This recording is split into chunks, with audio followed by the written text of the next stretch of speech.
as redes sociais, hein? Hoje os ministros do Supremo Tribunal Federal vão discutir a regulamentação das redes sociais e o Marco Civil da Internet. O STF julga 3 ações que tratam da responsabilidade dos provedores de internet na remoção de conteúdos com desinformação e disseminação de discurso de ódio. No caso da ação relatada por Dias Toffoli, o tribunal julgará a constitucionalidade da regra do Marco Civil da Internet, só agora que exige ordem judicial prévia para a responsabilização dos provedores por atos ilícitos. No processo relatado pelo ministro Fux, o STF vai discutir se uma empresa que hospeda site na internet deve fiscalizar conteúdos ofensivos e retirá-los do ar sem intervenção judicial. Já a ação relatada por Fachin analisa a legalidade do bloqueio do aplicativo de mensagens WhatsApp por decisões judiciais. Professora Cíntia Nunes, mas 10 anos depois vamos discutir a constitucionalidade do Marco Civil da Internet? Eu, Cíntia, já venho falando disso há algum tempo. Quando eu fui presidente do PROCON, eu entendia que a notificação do PROCON em defesa do consumidor de que havia ali uma informação nociva ao consumidor dispensava a intervenção judicial. E tivemos várias vitórias na justiça com relação a esta interpretação. O que você acha? Tem, assim, a liberdade de expressão do pensamento. Nossa Constituição, no artigo 5º, inciso 4º, fala é livre a expressão do pensamento, vedado o anonimato. Sim. Como conciliar isso, Cíntia? Nossa, é um tema espinhoso, até porque nós temos em vários locais do mundo já, em alguns países da Europa, a gente já tem uma regulamentação nesse sentido e responsabilizando, inclusive, os provedores, né, por atos ilícitos ali praticados e independentemente de qualquer prévia determinação judicial.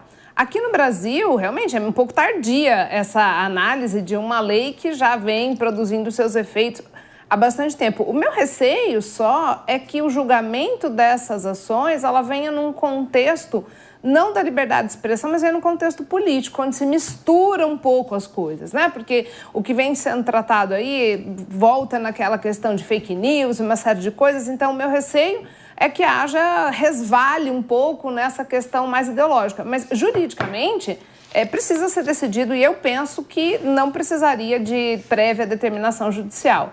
E que, sim, há necessidade de uma fiscalização, porque a gente tem um timing aí entre nós termos uma decisão judicial e o risco que postagens indevidas, ofensivas, elas podem causar aos prejudicados. Então, há um delay um pouco grande, capaz de causar muitos prejuízos. Então, realmente, o Supremo não tem como não apreciar, porque isso chegou até ele, então está cumprindo o seu papel, e vamos esperar que o resultado dessa análise seja estritamente jurídica. Henrique Kriegner, qual a sua avaliação? Existe um abuso nos meios sociais, como corrigir? Os provedores dizem que eles são a biblioteca e não respondem pelo conteúdo dos livros que estão nas prateleiras.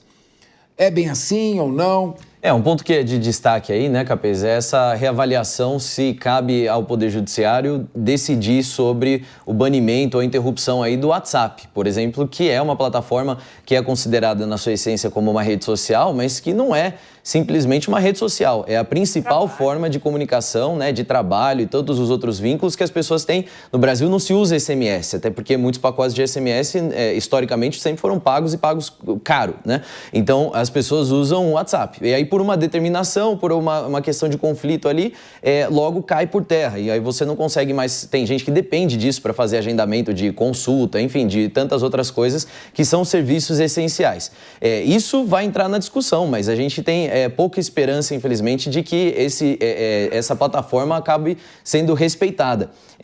Tanto são prejudicados quando a gente tem essas concessões. As plataformas, elas já têm dentro de si, da sua estrutura, uma maneira maneira de fiscalizar e também de punir aqueles que venham ferir as regras da comunidade. E essas regras da comunidade, elas são muito inspiradas sempre no Código Judicial mesmo, nas próprias leis. Agora, outras vão até além, né? E até dizem o que pode ser dito ou não, chegando perto aí da censura. Seria interessante colocar um limite aí, da onde se consegue enxergar uma possibilidade das próprias plataformas censurarem previamente, inclusive, aquilo que uma pessoa postou. Existem aqueles banimentos. A pessoa que fala uma coisa que não é de acordo com as diretrizes da comunidade fica banida por um determinado período de tempo. Isso pode ser considerado também uma censura prévia. Isso tudo tem que ser debatido. Sérgio Zagarino. A gente está falando de censura. Não tem outro nome senão censura. É isso que vai ser debatido hoje, infelizmente, lá no STF. Isso por quê? Quem legisla no Brasil é o Congresso Nacional. O Marco Civil da Internet não foi criado por mim, pelo Capês, por você que está assistindo. Ele foi criado pelo Congresso Nacional em 2014, 10 anos depois de que as eleições começaram a ser decididas e pautadas muito em razão da liberdade de expressão que é tida nas redes sociais, começaram a discutir uma forma de tentar criar amarras, travar a opinião das pessoas. E quando você começa a querer discutir se a pessoa pode dizer A, B ou C, a gente está falando de censura. Ninguém está dizendo que conteúdos ofensivos, xingamentos, crimes não devam ser excluídos da rede social. Eles devem, e já existe uma ferramenta legal para isso. Se chama Poder Judiciário. Você precisa ingressar com uma ação, mostrar, vai ter o contraditório ou a defesa, ou então o juiz, em caráter liminar, determinará a retirada.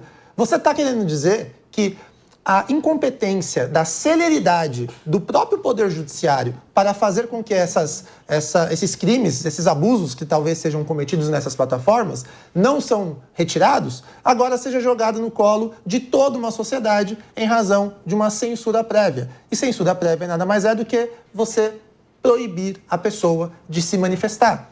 Aliás, esse assunto essa semana ele está em pauta, porque inclusive foi indiciado um deputado federal que, em razão do uso da palavra no plenário da Câmara dos Deputados, fez uma crítica a um delegado de polícia. Ele foi indiciado como se crime tivesse cometido, totalmente contrário às próprias prerrogativas dos nossos parlamentares de imunidade parlamentar para o que ele fala, as suas opiniões, os seus votos.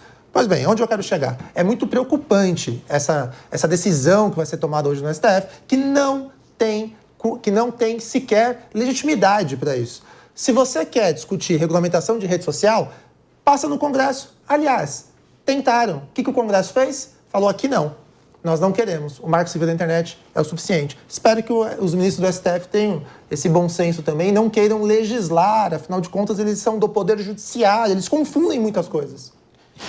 Ana Beatriz Hirsch, de um lado, o dever de precaução das empresas com relação à informação. Do outro lado, a liberdade de expressão e a proibição de censura prévia. Como você acha que o Supremo vai se orientar? Capês, não é nem como eu acho que o Supremo vai se orientar, porque, enfim, é uma análise extremamente delicada. Eu não gosto muito dessa narrativa toda da censura prévia. Eu estava aqui ouvindo o Sérgio falar. Eu acho que isso vai tão além do aspecto político, porque hoje as redes sociais, essas plataformas, elas movimentam a nossa sociedade como um todo, como absolutamente tudo.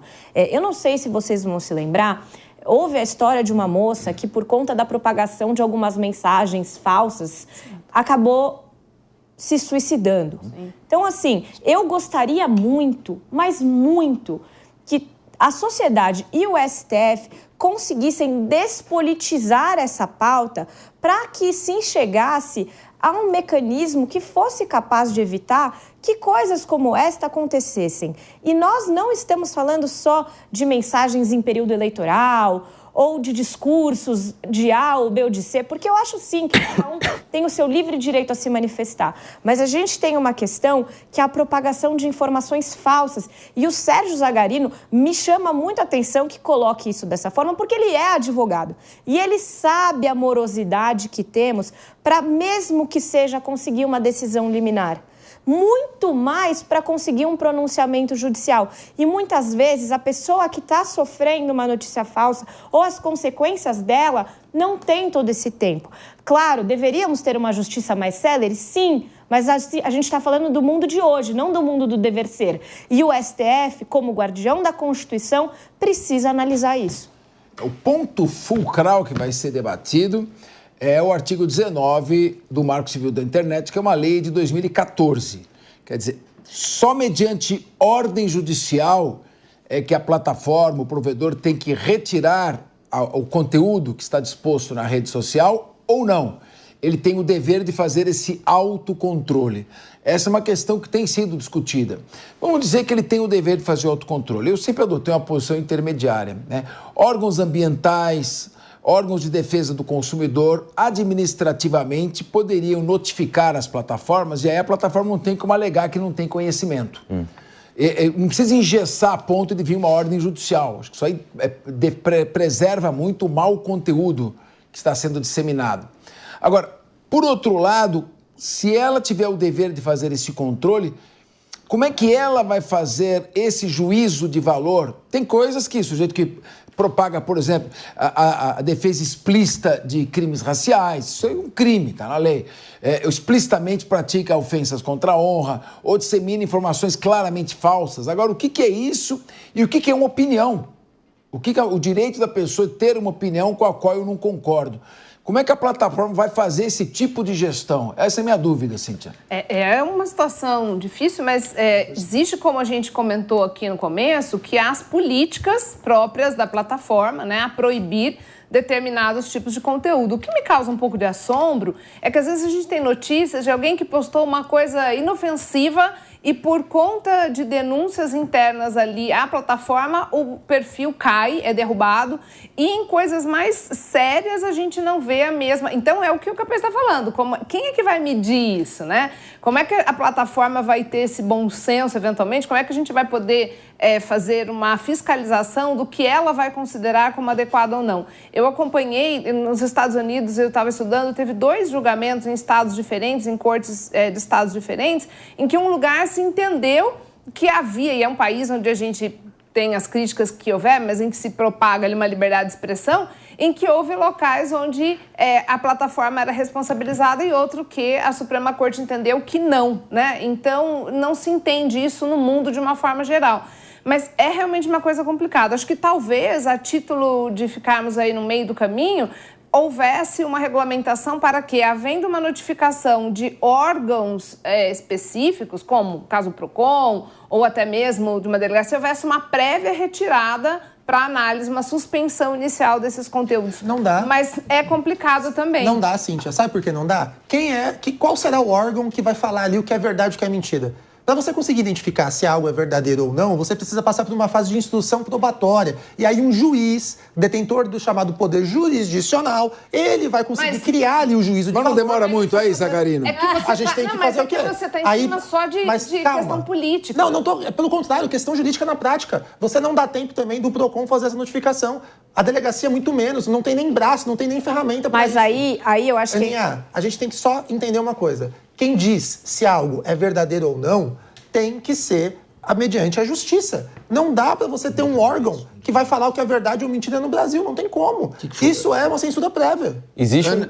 Ana queria falar? Não, eu só acho que assim, como hoje existe esse mecanismo que a própria plataforma verifica se as diretrizes dela estão sendo cumpridas ou não, e mesmo este mecanismo muitas vezes é falho, porque vira e mexe alguém tem que processar porque foi retirado indevidamente e tudo mais, precisa o Estado criar um braço que seja efetivo a ponto de assessorar essas big techs, assessorar essas empresas no manuseio dessas informações, na prevenção de... Mas o Estado, você quer que o Estado vire órgão consultor? Não, mas aí eles vão pagar... Perde a autoridade. Eles vão pagar o imposto que precisa pagar, porque eles lucram com essas atividades. Com gente, 6, 8 milhões de brasileiros tweetando 10, 15... Com todo respeito... Mas aí tem mas aí, filtros e filtros, né? Eu vou dar a palavra... O Henrique Kriegner, mas do jeito que a Ana Beatriz Rios está colocando, o governo, que é a autoridade, que tem o potestas, tem o poder, vai ser órgão auxiliar das Big Techs? Não, aí não vai. Então, É auxiliar como da é que vai sociedade. como é que vai se colocar essa questão? Outro dia eu estava num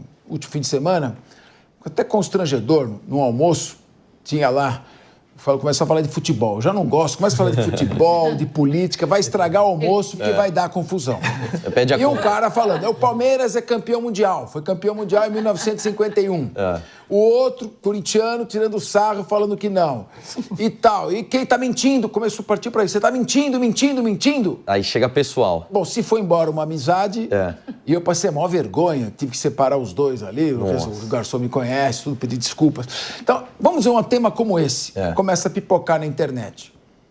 Vamos dizer que o provedor, o responsável, o controlador, é corintiano. Então ele diz, agora eu tenho o poder de fazer o controle. E diz, eu vou tirar essa informação que está aí. Porque isso, para mim, é fake news. Se você deixar o poder de controle para o provedor, para a plataforma, você está delegando uma parcela de poder estatal para uma empresa privada. Embora ela seja privada, ali o seu conteúdo ela pode escolher o que vai entrar ou o que não vai entrar, ela tem que assegurar paridade de armas para os seus usuários. Tem regras específicas para isso. Como fazer isso? Quer dizer, se vai pelo Poder Judiciário, demora muito. Se vai por um órgão administrativo, o Zagarino disse. Quer dizer, a autoridade policial pode também ter opiniões diferentes. Como fazer esse controle sobre o conteúdo das redes sociais se não for pelo Poder Judiciário? Olha, quando a gente está falando de fatos, Capês, aí entra um componente que nós estamos esquecendo aqui, que é a inteligência artificial. E isso vem para acelerar muitas questões. Quando nós estamos falando de fatos, eventos históricos, questões aí, porque a grande parte da justificativa para esse tipo de controle passa pela questão da desinformação. Vamos combater a desinformação. Tá bom. Combate-se a desinformação trazendo os fatos. Quando nós estamos falando de datas, como eu falei, fatos históricos, questões como essas, é muito fácil de você verificar através da própria inteligência artificial e a própria plataforma, a exemplo do Twitter, o atual X, já faz isso. Por exemplo, quando existe alguma postagem que tem alguma inconsistência factual, aparece ali no comentário feito pela própria plataforma, quando é um post que adquire determinada visibilidade, dizendo, olha, isso aqui é fake, ou isso aqui não e a versão real vem logo embaixo. Só que não se deleta o post, não se tira o direito daquela pessoa falar. É óbvio que isso não se aplica e nem deveria se aplicar quando estamos falando de ofensas, como estamos falando de crimes como racismo, como tantos outros casos aqui que a própria Ana trouxe, que levam até pessoas a cometerem suicídio. Mas quando é fato, uma briga como essa é lamentável, mas não é um assunto que caberia uma punição, por exemplo, de que o cara não pode mais dizer que o Palmeiras tem o campeonato mundial, entendeu? Então, a gente tem que ter esses pesos aí, medidas bem estabelecidos aí, para que a gente possa chegar numa solução. E apostar de novo. Eu creio muito mais na tecnologia para resolver isso do que o Estado. Que a gente sabe que muitas vezes quando o Estado vai meter a mão ali e faz desse jeito, tem um interesse político por detrás e acaba azedando o negócio inteiro.